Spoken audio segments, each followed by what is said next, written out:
joining me in the part 2 of my breastfeeding experience or journey kind of story. If you haven't seen part 1, then we'll link it down below. Please go watch it. It's the first week of me breastfeeding, and I think that this part of this second video will make more sense if you watch the first one, because the first one I kind of explain how we got to the point that we're going to be at in this video. So this video is from my second week ever of breastfeeding with my first child, my only child, up until he's 7 months old. So yeah, let's get back into it. So I did that pumping thing, I guess, for probably a week. And when Rhys is 2 weeks old, we went to our first doctor's appointment, and I explained to her how it's been going. But the nurses that had came to my house thought that he was lip tied. And so she referred me to the ear, nose, and throat doctor, the specialist in our city that deals with that kind of thing. And she was thinking maybe the tongue, but probably more likely the lip, especially that the other nurses had said that. So when he was 3 weeks old, we went to the ear, nose, and throat doctor. But when I was at his 2-week appointment, after I told her all that, she gave me a prescription. And what you do, because I was still bleeding, still scabbing, still in like excruciating pain, it was just called, it's an all-purpose nipple ointment that you have to have a prescription for, and you put it on after every time you nurse.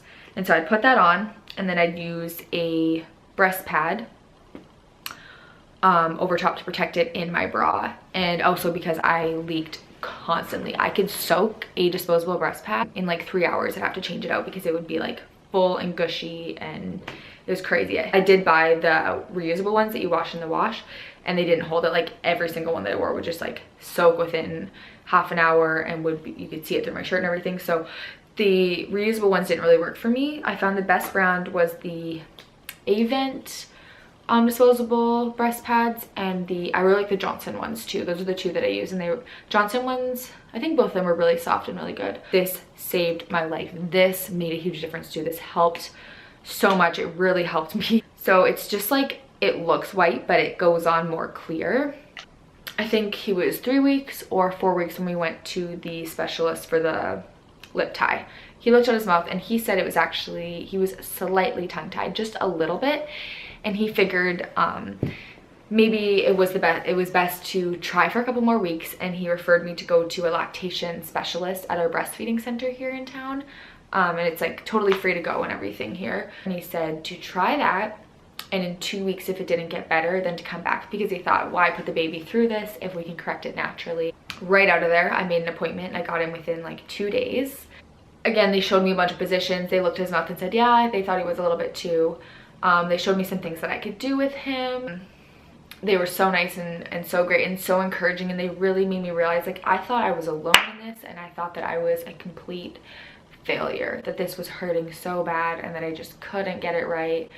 And I was going through this, like, it was really affecting me emotionally. It really affected my mood. It really affected my confidence as a mother. And I just wasn't feeling good, but they really helped me realize that so many women go through this, like, and that this isn't easy, and breastfeeding for everybody is a journey, and you know, it's different for everybody, and that it's a huge challenge. And they just encouraged me so much, and they provided so much support for me, that really made a difference. It really helped. Even if you have one question or just a slight concern, or, you know, anything, I really encourage you, if you have access to a free lactation consultant where you live, go, because it really helps you. Like, it really gives you that confidence, and it really benefited our experience, even though it didn't really take away the pain. Like, I tried everything they said, and it didn't get better. Ear, nose, and throat specialist said to try it for 2 weeks, and I went 3 weeks because I thought I really didn't want them to cut my baby's mouth like that. Like, I really wanted to avoid that, and I was pretty devastated after the 3 weeks. So at this point, I think he was 2.5 months old, almost 3 months old, when I realized, you know, this is my last resort. You know, like, I couldn't think of anything else to help me. I looked up so much stuff online. I tried everything I found online. I had tried everything the lactation consultants had told me. I had been to them twice now. I had seen one 3 times at the hospital. So I made the phone call and I made the appointment. Also, the week leading up to it, I don't know if it was a clogged milk duct or a milk blister. I got the same responses when I looked it up on Google for both, but it hurt so bad. I had them on both, so it looks almost like a little blister, but it hurts so bad. It's so tender to touch, and like, ugh, it just hurts so bad. And so basically what I did to help with that is every time after I'd breastfeed, I would put like saline, like just some salt water, warm salt water on it. And I would also do like hot compresses, like put hot water on a face cloth and just hold it there for as long as I could, and I just kept doing that to try to soften it up, kind of scrubbing it really gently with a face cloth. Like I can't even remember because I haven't had one in a while, but I tried quite a few things. These are by Avent. They're breast shields, so then your nipple isn't scraping like a breast pad or your bra or like squished. You put this, see, your nipple goes in this hole and it'll like still collect your milk or whatever. And so you put this like over your nipple, and your nipple sits protected, and it has air vent, so it's like airing out and everything. So I'd put the nipple cream on, then I'd put this on and hold it in my shirt. I couldn't really go out in public with these because they made my nipples look like so pointy and weird, but they were really good to have on while I was at home. That helped with my milk blisters, in case you're wondering if you've ever had them or you need help with that. So we went to the ear, nose, and throat doctor, and I told him that I tried it for 3 weeks. I went to lactation consultants. I explained everything to him, and he was like, okay, do you want me to cut it? And Steve and I said, yes, this is the last possible thing that could possibly help. And we did it, and it was hard. It was so hard. It actually wasn't the lip that was tied, it was the tongue. So there's that little web underneath your tongue connected to like the bottom of your mouth, and it was a little more more connected and tighter.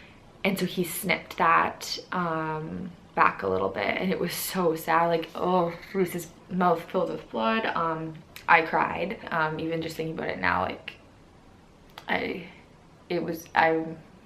I'm so sad that we had to do that, but that's what we had to do. Like, there was nothing else. That the doctor said, you know, it heals up really quick. After the nurse had put pressure on it for a couple minutes, then I was allowed to breastfeed him. And so I did that, and as soon as I started breastfeeding him, he stopped crying. He didn't cry again for the rest of the day, except after you do it, there's some care involved. I can't remember for the life of me how long I had to do this. I feel like it was 3 weeks. It might have been 2 weeks.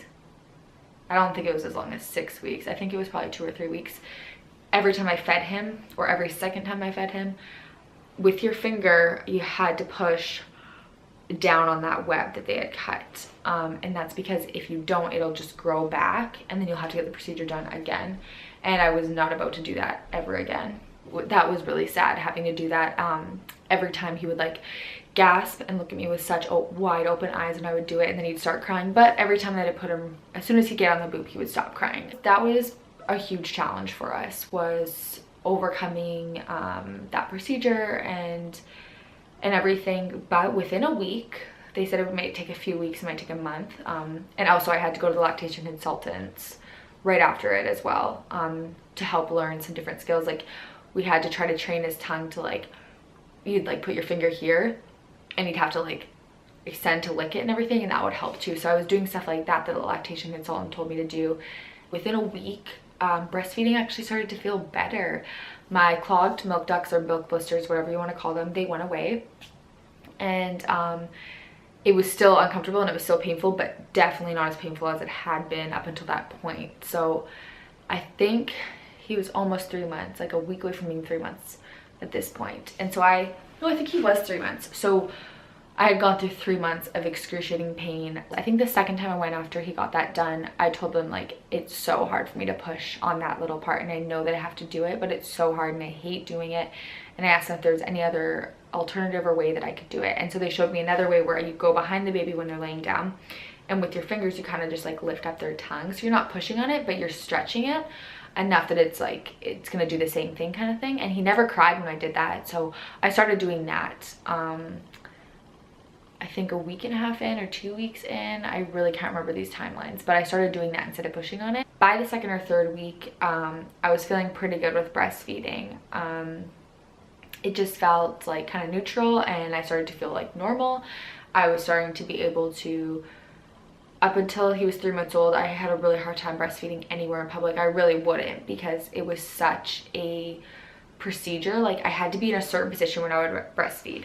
Plus, up until he was 3 months old, I had to use a breastfeeding pillow. At 3 months, I didn't need a breastfeeding pillow or anything like that. I could just hold him in my arms and nurse him. I could lay down and nurse him. I could nurse him on a park bench, in a movie theater, like restaurant, wherever I needed to do it. I just did it with my nursing cover. And so I was like, I started to get my sanity back, and I was like, yes, we got this. And so month 3 of his life, super good. Month 4, super good. Didn't have to go back to lactation consultants ever again. Never had like the milk blisters, clogged milk ducts, nothing like that. But at 5 months, he got his first tooth, and he started like biting me a little bit. But right away, I just would pull him off and I wouldn't breastfeed anymore. I'd say no bite and I wouldn't breastfeed. 4 months old actually when he got that first tooth. It didn't bug me that much. I think it was when he got the top 2 teeth that he started biting. It started hurting a little more. And then by 7 months old, he had the 2 bottom tooth. So he had 4 teeth by 7 months old. And but started getting them at 4 months old. And I know that's like really early compared to the average baby. But so by 7 months old, I guess this last month, breastfeeding has started to get painful again. They are nothing compared to those first few months though. Nothing. I'm not bleeding, I'm not scabbing, nothing like that. My nipples are a little bit like redder and sometimes even purple. They're like sore and tender, and they just feel sore. And it's because now that Rhys has 4 teeth, say like every couple days he bites me, and I try to get him, I just like, I'm very firm with it. I'm like, no, you don't bite. I pull him off. I don't continue feeding him.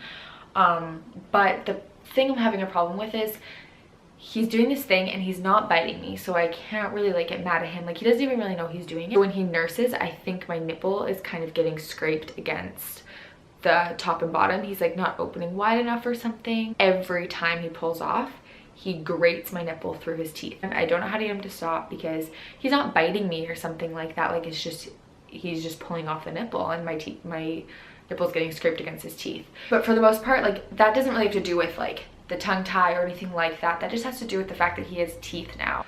I've always wanted to nurse until he was a year old, and so I think I'm gonna just hang in there. I mean, it's not like that bad. I've been through worse and I handled it for a long time, so I think I can handle this. I know every mother's different, every child's different, every mother-child relationship is different. Like there's 6 kids in my family, and all of us nursed for different amounts of time. My mom never had like a specific time when she was gonna wean and how long each of us were gonna nurse. She just kind of naturally let it happen, or it depended on when she got pregnant again with the next baby. This is my first child, so when he's a year old, I will reevaluate the situation and see, am I gonna do it for another couple of months? Am I gonna wean right now? Am I gonna do it for another year? I don't know. I'm not gonna know till he turns a year old in 4 months. So for now, I'm just gonna deal with those teeth. They are pretty cute though. So cute.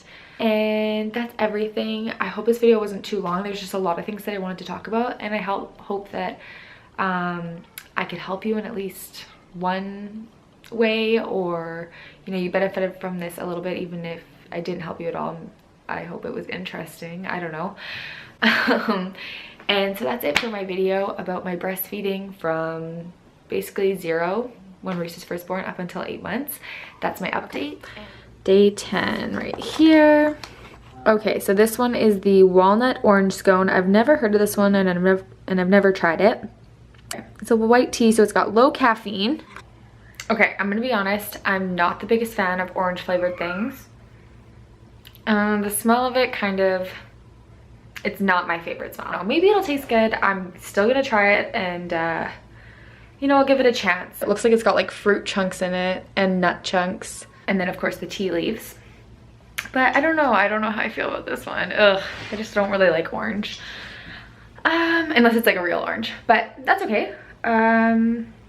We will try that later, and in our next video, I will give you an update and let you know how, oh my God, I just broke the container.